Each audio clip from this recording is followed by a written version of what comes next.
Hello, all of you beautiful Hive scum, and welcome to another episode of Beginner to Beginner Guide to Warhammer 40,000 Genestealer Cults.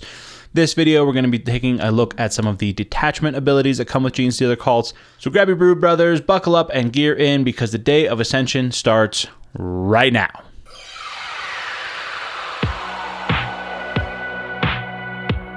Alright, so the first thing we're going to do is start with Detachment Abilities. Now these are going to be the abilities that you gain if you're doing a Battle-Forged army. So if you're doing open play and you're not following the rules for Battle-Forged armies, you can just skip right on over this.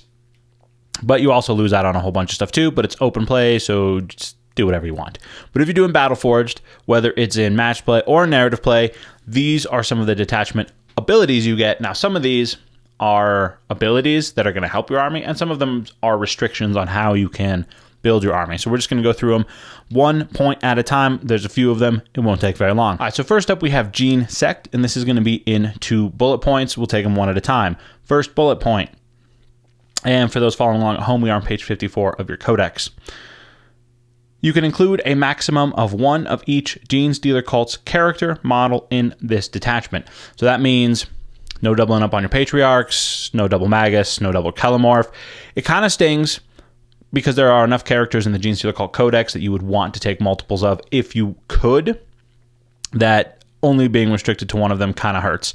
But I understand why they did it. It's a nice balance thing, and it also is a nice fluff, lore, flavor thing. Your cult is led by 1 Patriarch, not 1 Patriarch per detachment, and your cult happens to be made up of multiple detachments. Moving on to the next bullet point, for each Genestealer Cult's model with this battlefield role that takes up a battlefield role slot in this detachment, 1 other Genestealer Cult's character model can be included in this detachment without taking up a battlefield role slot. Alright, next up we have Brood Coven. Now, what Brood Coven, broadly speaking, is going to do is it's going to determine which character in your detachment has to be your warlord. It's 3 bullet points, so let's take a look at those. First bullet point, if your army includes any Patriarch models, you cannot select any other Genestealer Cult model to be your warlord. The Patriarch is the top dog of the cult. Makes sense. If your army does not include any Patriarch models, but does include any Primus or Magus models, you cannot select any other Genestealer Cult model as your warlord. And then finally, Genestealer Cult character models in this detachment that do not have an HQ battlefield role cannot have a warlord trait. This third bullet point, only HQ battlefield role characters can have a warlord trait. An example here would be the Abominant, not an HQ, an elite choice. Can't be given a warlord trait. Next up, we have the Cult Creeds. Now this we covered a little bit in the 3-parters that we did on the different cults. We did a 2-parter on the 6 named cults, and we did an episode on the mirrored cults. So you can find the cards there. Also, those links are down in the description to pop over to those episodes. But what this detachment ability, Cult Creeds, is talking about is that if all of your units in your detachment are from the same cult, which they have to be Battleforged, then you get the abilities on that cult's, you get those Cult Creeds, those cult abilities. You get Warlord trait access from that cult. You get the stratagem that comes along with that cult. You get the relic that comes along with that cult, and you get the psychic power that comes along with that cult. Or you can do a mirrored cult. You can make up your own, and you can get the abilities that are laid out under that. Now again, we did a 3-part video on cults, so we're not going to go into those too much here. Last thing we need to talk about real quick, and this one is kind of big, and there's been a lot of questions floating around about how Brood Brothers works now in the Arcs of Omen. So let's break it down rather simply. If you're doing Battle-Forged and you want to keep your Crossfire marker, you can have up to 25% of your army be from the Astra Militarum. Now, they can be in a patrol detachment, a super heavy detachment, or an auxiliary detachment. So those are your construction. Now, only the patrol detachment is going to give you access to Astra Militarum stratagems, and that's per the Astra Militarum Codex. If you're taking, for instance, just a Baneblade in a super heavy support role, then that Baneblade does not gain any stratagem support. The other restrictions are, and there's a list of them in the Astra Militarum Codex of things you can't take, as well as in the FAQ, and I'll post the link for that as well. But you can't take named characters, right? You can't take regiment-specific things, so there's a lot of KDS stuff you can't take. But you can take anything that has the regiment keyword. What has to have the regiment keyword on it. And what you're going to gain is you're going to gain the Brood Brothers. So you lose the Imperium, you lose the Astra Militarum keywords, and you pick up the Brood Brothers keyword in every instance. So something like tank aces that says if your army has Astra Militarum units, you can use these upgrades. Your detachment no longer has the Astra Militarum upgrades, right? Doesn't have that keyword, so you can't use tank aces. So you just get some stratagem support, depending on what stratagem you're trying to use, and if you're using a patrol detachment. And then you also gain the loyalty to the cult as your regiment trait, and that's add 2 to leadership, characteristic of model unit with this regimental doctrine, and infantry units with this regimental doctrine gain the Unquestioning Loyalty ability. And we're going to cover Unquestioning Loyalty ability a little bit later in this video. All right, moving right along. That's it for the detachment abilities. Now it's time to take a look at keywords and actual data sheets that are in your Genestealer Cult Codex. We are on page 88 now if you're following along at home. All right, so right at the top there on the data sheets, you can see we have the cult keyword, and it's got the little brackets and has a little cult in the middle of it. That's what's going to get replaced on your data sheet with whatever cult you're running. So say you're running Hive Cult and it's a squad of Neophytes. In your keywords, it'll say Neophytes and it'll say Cult. So the little bracket, just read it as Cult, Hive Cult, Neophytes. And that's pretty much all you need to know about that. There's a nice little example of it there. We won't get into it too much. What we really want to talk about is the next section down under abilities. Now, these are words that pop up on your data sheets throughout your codex. And so we're going to go over kind of what these do, what they mean, and how they affect different phases of the game. Conceal. During deployment, you can set up this unit in ambush instead of setting it up on the battlefield. If this unit is an infantry or biker unit, you can set this unit up underground instead of setting it up on the battlefield or in ambush. So pretty much what Conceal is saying is that there's 2 other special rules that affect your deployment. Let's take a look at the next one, being ambush. If you set up this unit in ambush, place an ambush marker anywhere on the battlefield that is wholly within your deployment zone. Units set up in ambush are considered to be set up on the battlefield unless they are embarked within a transport model that is set up in ambush, even though their models are not actually on the battlefield. Enemy models cannot be set up or moved within 9 inches of the center of any of your ambush markers. So your Genestealer Cult Codex is going to come with 2 little tokens. One token has 2 sides. One side is going to be kind of a little blip like a radar scanner. That's your ambush marker. The other side's a crosshair. That's your crossfire marker. So if you just bought your Genestealer Cult Codex and you're wondering what those are, that's what those are. So when you're deploying your army, you can deploy them as normal. You can set your models up on the battlefield. And especially if you're doing something like a Brood Brothers detachment, they're not going to have any of those special abilities. So you might want to set them up. You might want to set up more on the board to support those units. I don't know. In the ambush setup, instead of putting an actual unit on the battlefield when it's your turn to deploy, you're going to put one of these little tokens down, one of these little markers, the blip side. Make sure it's the one with the little radar blips. We're going to call it the blip marker. You can put that down in place of a unit. Now, you want to be careful when you're positioning these, and just like any other deployment for any other army, it is important that you know and have a plan for where you're going to place your armies that relate to where these blips go. Don't just wing it, because the deployment phase is a very important step of the phase. And if you're just learning how to play, I highly recommend learn how to master the deployment first. If you're just at home practicing by yourself and you don't really have anyone to play with, just practice your deployment and your first turn of moving and do that 100 times and you're going to be better at playing. Revealing ambush markers. You have to reveal all of your ambush markers at the start of your command phase. So you win the roll off, you're going first. You're going to set up all of your dudes. And when you set them up, you're going to place one member of the unit within an inch of that marker. And then you're going to remove that marker and you're going to place the rest of the squad within 6 inches of that first model. And this is why I say it's important that you have a plan for how you're setting up your ambush markers and what units are going to be with them. If they're single model units, fine, cluster them together all you want. won't be a problem to set them up. But if you're trying to set up a unit of 20 Neophytes and you have 2 other ambush markers right in that area, getting 20 models on the board within 6 inches of that first model that's set up is going to be really difficult, and it's going to take a lot of space. And so you kind of have to plan and practice that step ahead of time, because if you try and cram another squad too close to that, somebody's not going to get placed and somebody's just not going to get to go onto the battlefield. If you can't be set up, you just count as being destroyed, and right off the bat, you're fighting with one arm tied behind your back. It should also be noted that all of these ambush markers have to be in your deployment zone. Just to clarify, in case anyone's confused about that, they don't get to be set up anywhere on the board. They got to be in your deployment zone. Now, say you're not going first, what happens if you have the second turn? Then you are going to reveal your ambush markers at the end of your opponent's movement phase. This is why there's that rider earlier under the ambush tokens that enemy models can't move within 9 inches of the center of that marker, and they can't be deployed within 9 inches of the center of that marker for any deep strike or conceal position special abilities they might have. Now, let's jump back to Conceal real quick, because it mentioned there that if a unit has the infantry or biker unit keyword, then it can be set up underground instead of an ambush.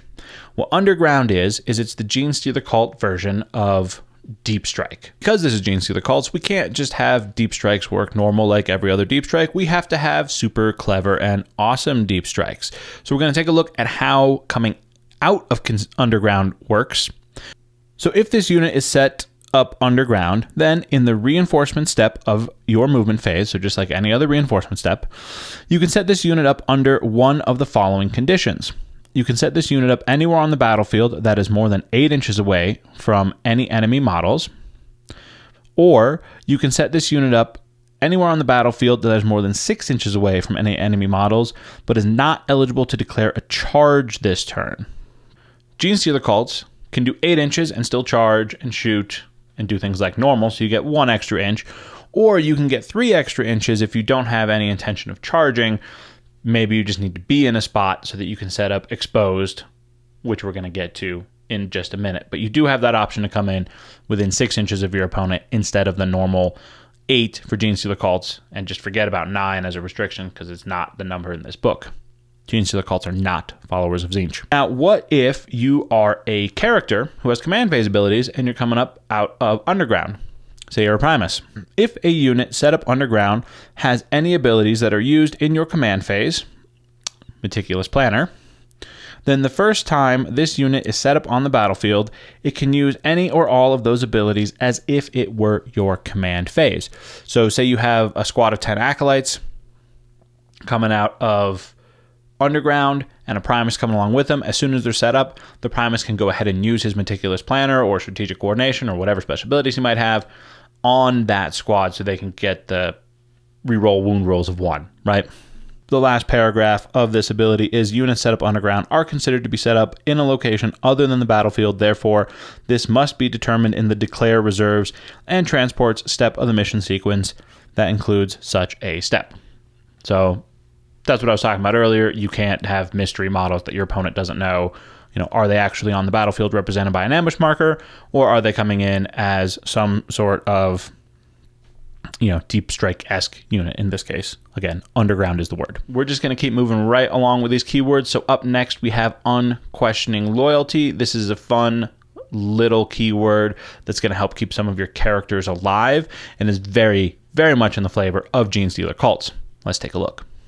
Each time a saving throw made for a cult character model from your army is failed, you can select one other friendly cult or Brood Brothers model with this ability within 3 inches of that character model and take an Unquestioning Loyalty test. To do so, roll 1d6, adding 1 to the result if that character model is a Patriarch model. On a 4+, the test is passed and that character model does not suffer damage. Instead, the friendly model you selected is destroyed and the attack sequence ends. So Unquestioning Loyalty is a fun little ability, and it does help keep your characters alive quite a bit, especially if, it works if you're being targeted by sniper rifles anytime. right? It's any saving throw. So if you're being targeted by mortal wounds, different story. You don't get to take Unquestioning Loyalty abilities for that because those aren't saving throws. Or if you're doing a Feel No Pain, for say you're Abominant or something like that, also not eligible for Unquestioning Loyalty. It is just saving throws. So we're going to jump ahead and do Summon the Cult first because that's another rather quick one, and then we can spend the rest of the time talking about the Crossfire and Exposed. Each time a Neophyte Hybrids unit from your army summons the cult, D6 destroyed models can be added back to that unit.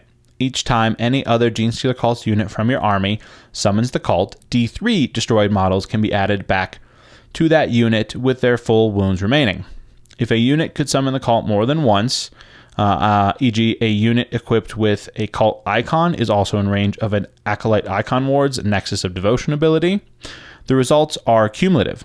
However, no more than 6 models can be added back to a Neophyte Hybrids unit per turn, and no more than 3 models can be added back to any other Genestealer Cults unit per turn. These return models can only be set up within engagement range of enemy units that are already within engagement range of the unit they are being added back to. So just on that last part there, when you're bringing units back, you can't set them up in engagement range of an enemy unit unless other people in that unit are already within engagement range of it. Summon the Cult appears in exactly 3 places. It's going to appear on your Neophyte datasheet, it's going to appear on your Acolyte datasheet, and it's going to appear on your Icon Ward datasheet. So you have to have the icon equipped to that unit to get that keyword.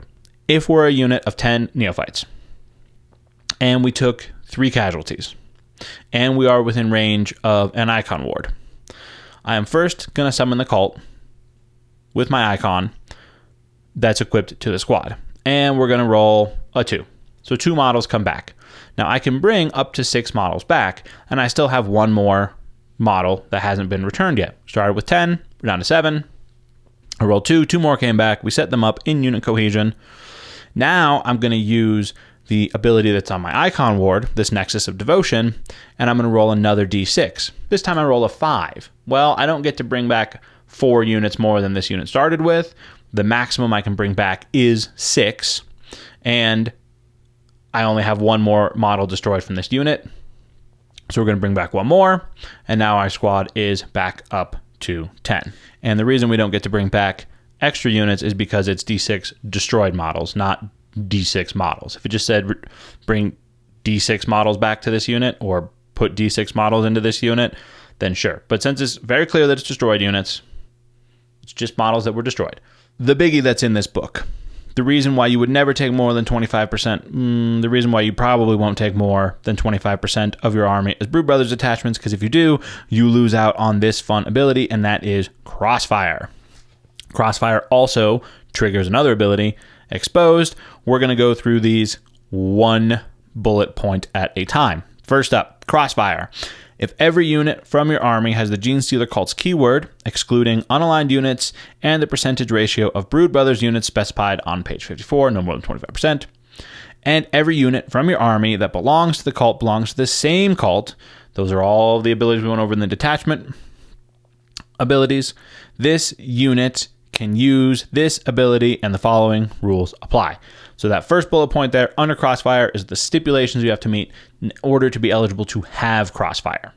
In your shooting phase, each time a Crossfire unit, Crossfire is the keyword there, right?